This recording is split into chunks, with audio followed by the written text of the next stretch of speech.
Halo para pencari keringat, hari ini kita akan membahas tentang Essex Nova Blast setelah 385 km.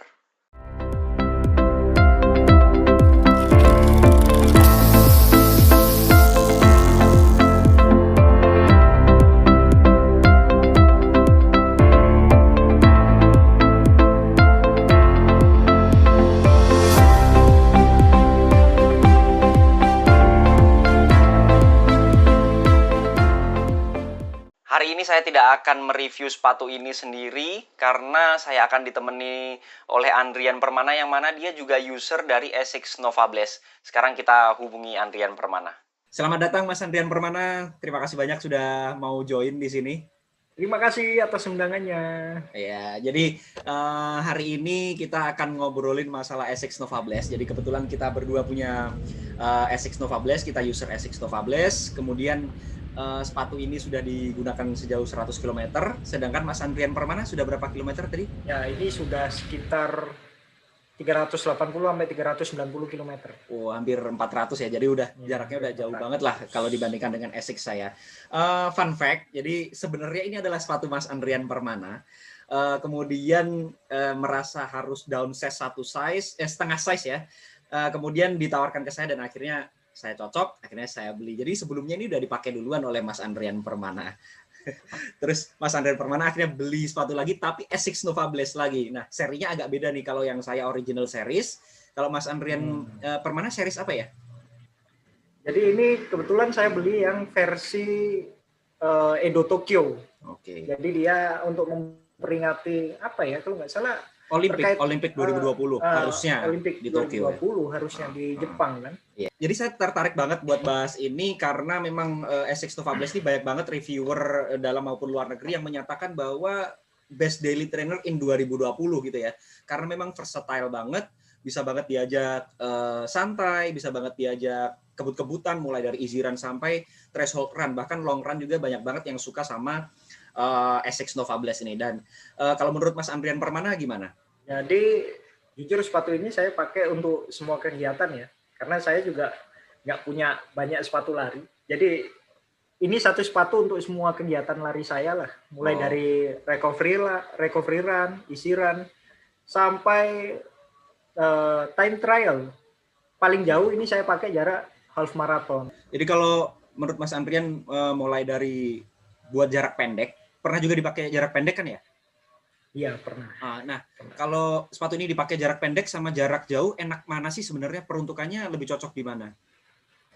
Jadi sebenarnya nggak terlalu masalah ya ini buat dipakai jarak pendek atau jarak jauh. Tapi jelas kalau menurut saya paling enak dipakai di jalan yang lurus. Oke, kenapa tuh? Yang tidak banyak belokannya. Karena terutama belokan tajam ya. Jadi saya ngomong begini karena dia terutama untuk nikung tajam, apalagi waktu awal-awal ya, itu kerasanya nggak stabil banget.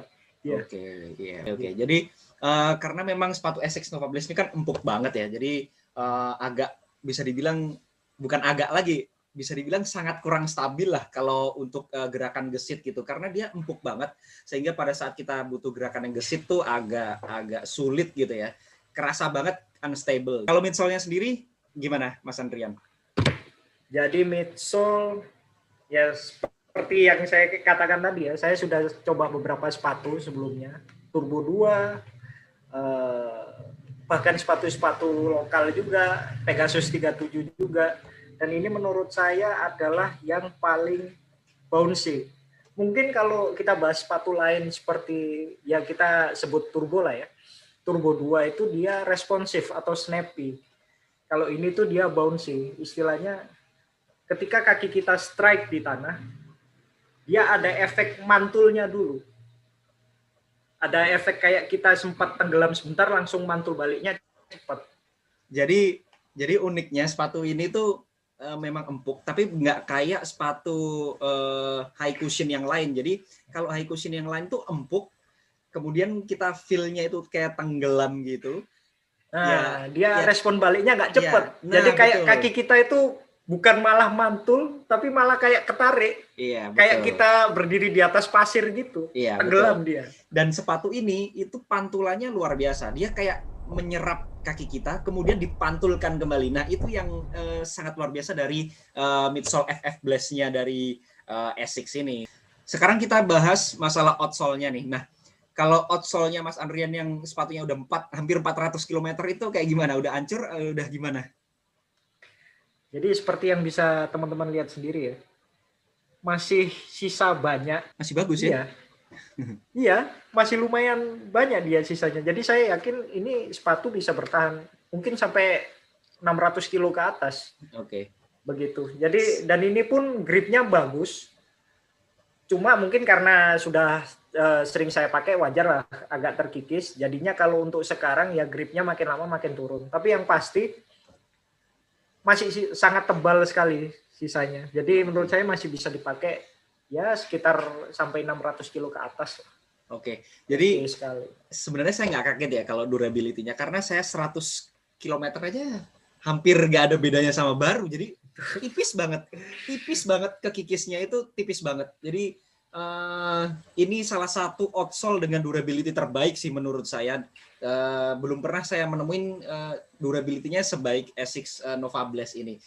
Mungkin kalau sepatu lain mungkin ada yang lebih baik. Cuman kalau selama sepatu yang udah pernah saya coba, ini adalah sepatu dengan durability outsole yang paling bagus. Jadi punyanya Mas Andrian ini kan sudah kepake hampir 400 km. Sebenarnya apa aja sih yang sudah berkurang? Kalau outsole-nya tadi kan masih berkurang, ya masih bisa bertahan lah.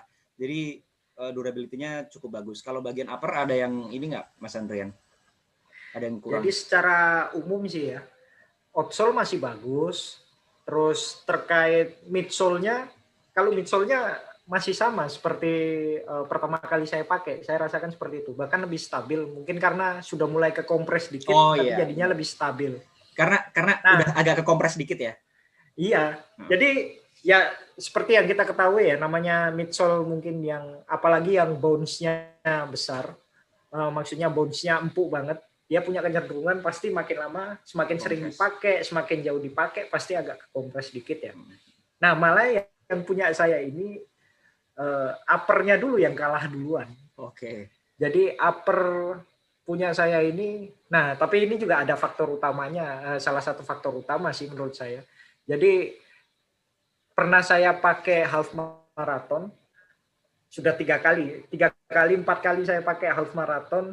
Nah di situ saya jujur kalau lari ya pakai kaos kaki biasa ya, bukan kaos kaki untuk lari. Jadi saya ada kecenderungan waktu saya pakai half marathon itu biasanya kaos kaki saya jempolnya itu jempol. Oke. Nah inilah lucunya, akhirnya dia uppernya itu terkikis, di bagian depan, di bagian jempol sini, dan dia menggesek langsung ke uppernya. Akhirnya dia ada lubangnya sedikit. Nah ini kebetulan ini saya jahit. Oke. Jadi hal ya? ini terjadi sekitar jarak 250 kilo lah. Ini mulai ada seperti ini. Tapi kalau ini sih menurut saya memang karena ya faktor utamanya itu tadi. Ketika jadi saya kalah sama kakinya ya? Kalah sama jempol kaki saya. Oke. Tapi itu dijahitnya pakai apa tuh Mas Andrian? Pakai benang biasa atau gimana? Wah, saya jahit sendiri pakai benang biasa ini. Pakai benang biasa aja udah bisa kan ya? Sudah bisa. Baru saya jahit sekali. Dan ya sampai sekarang sih, dari jarak 250 km ke atas lah ini mulai saya jahit. Jadi supaya harapan saya kan lubangnya tidak melebar. Jadi sebenarnya juga jangan dibayangkan yang bolong begitu, tidak. Jadi ini kan ada 2 lapisan ini di uppernya. Jadi ini lapisan luarnya yang seperti knit ini. Nah di dalamnya itu ada seperti layer dalamnya layer dalamnya itu jaring rajut seperti spons tipis begitu ya. Jadi yang tergesek habis itu adalah jaring rajutnya, tapi bukan lapisan luarnya ini. Nah seperti itu. Tapi itu menyebabkan, jadi kan saya kalau lari pakai kaos kaki putih ya, jadi tetap saja karena lapisan dalamnya itu terkikis habis, jadi kelihatan begitu, terbayang putih begitu kan, tapi nggak sampai bolong di atas. Nah. Jadi itu dijahit itu prevention aja kan, maksudnya biar prevention sampai, biar nggak meluas. Oke. Tapi kalau secara keseluruhan dari bolong itu ngaruh dari upper fit-nya nggak? Oh, nggak ada. Oh, tetap enggak ya? tetap normal. Oh, sama aja ya. Jadi nggak ngaruh, cuman Sama aja. cuman takut melebar aja kan gitu kan. Makin dingin mungkin, makin dingin. Makin aerodinamik apa? Breathable ya. Makin breathable dia Oke, karena ada oke. lubang tambahan. Oke. Jadi sepatu ini sebenarnya kan versatile banget ya, bisa banget dipakai ngapain aja, mulai dari pace paling bawah sampai pace cukup tinggi, itu sepatu ini bisa banget diajak ngapain aja. Nah, kalau menurut Mas Andrian Permana, bagusnya sepatu ini diajak latihan apa sih? Jadi sekali lagi ya, seperti yang sudah disampaikan Mas Rahman tadi, kalau sepatu ini versatile, dan saya pribadi pun menggunakan sepatu ini untuk semua jenis lari saya. Jadi tapi kalau menurut saya ini paling cocok untuk daily trainer sama long run. Kenapa kok saya ngomong daily trainer dengan long run? Kalau dibuat tempo sepatu ini juga enak sekali malah.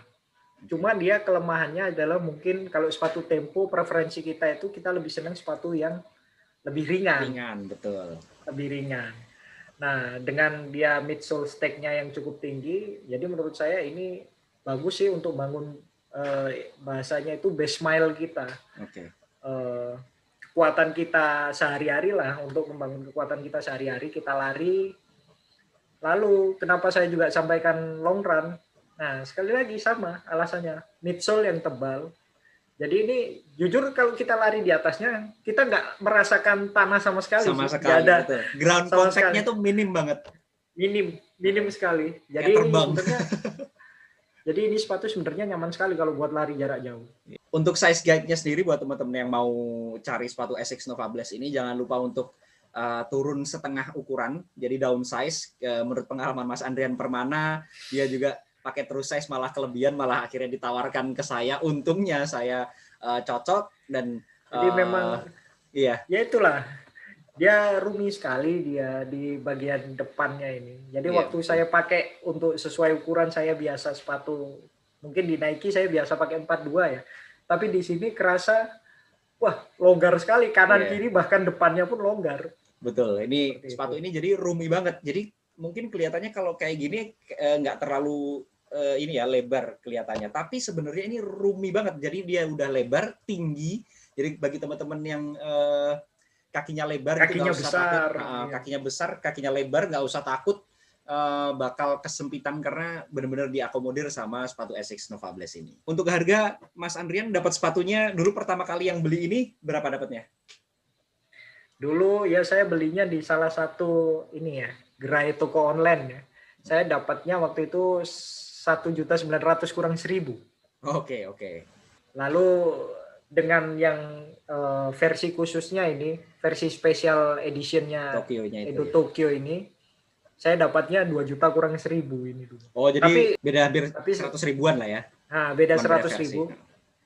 Tapi sekali lagi, kalau menurut saya sepatu seharga segitu, tapi dengan dia bisa dibuat ngapain aja dan kualitas yang bagus, saya rasa worth it banget. Iya sih. Kalau menurut saya memang kualitas dan harganya ya sesuai sih, nggak mengecewakan memang sepatu ini dengan harganya segitu. Kalau dijual ke sayanya harganya berapa ya Mas Andrian ya?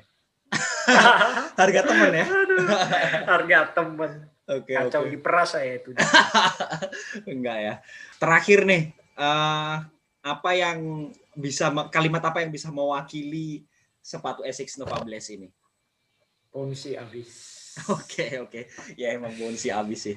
Oke, terima kasih banyak Mas Andrian Permana udah mau sharing-sharing di sini pengalaman dengan hampir 400 km Essex Nova Blast-nya. Mungkin itu saja yang bisa kita bahas dari Essex Nova Blast ini. Kalau ada yang mau ditanyakan atau mau dibahas, silakan kita saling sharing di kolom komentar.